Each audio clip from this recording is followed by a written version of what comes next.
بھلا کس نے آسمانوں اور زمین کو پیدا کیا اور کس نے تمہارے لیے آسمان سے پانی برسایا؟ پھر ہم نے اس سے سرسبز باغ اگائے، تمہارا کام تو نہ تھا کہ تم ان کے درختوں کو اگاتے؟ تو کیا اللہ کے ساتھ کوئی اور بھی معبود ہے؟ ہرگز نہیں، بلکہ یہ لوگ رستے سے الگ ہو رہے ہیں۔ بھلا کس نے زمین کو قرارگاہ بنایا اور اس کے بیچ نہریں بنائیں اور اس کے لیے پہاڑ بنائے، اور کس نے دو دریاؤں کے بیچ اوٹ بنائی؟ یہ سب کچھ اللہ نے بنایا، تو کیا اللہ کے ساتھ کوئی اور معبود بھی ہے؟ ہرگز نہیں، بلکہ ان میں اکثر علم نہیں رکھتے۔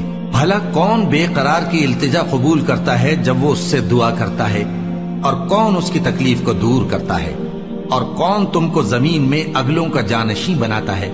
یہ سب کچھ اللہ کرتا ہے، تو کیا اللہ کے ساتھ کوئی اور معبود بھی ہے؟ ہرگز نہیں، مگر تم بہت کم غور کرتے ہو۔ بھلا کون تم کو جنگل اور دریا کے اندھیروں میں رستہ بتاتا، اور کون ہواؤں کو اپنی رحمت کے آگے خوشخبری بنا کر بھیجتا ہے؟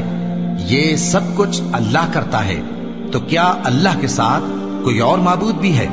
ہرگز نہیں۔ یہ لوگ جو شرک کرتے ہیں، اللہ کی شان اس سے بلند ہے۔ بھلا کون خلقت کو پہلی بار پیدا کرتا پھر اس کو دوبارہ پیدا کرے گا؟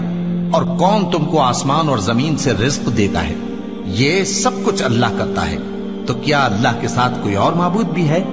ہرگز نہیں۔ کہہ دو کہ مشرکو، اگر تم سچے ہو تو دلیل پیش کرو۔ کہہ دو کہ جو لوگ آسمانوں اور زمین میں ہیں اللہ کے سوا غیب کی باتیں نہیں جانتے، اور نہ یہ جانتے ہیں کہ کب زندہ کر کے اٹھائے جائیں گے،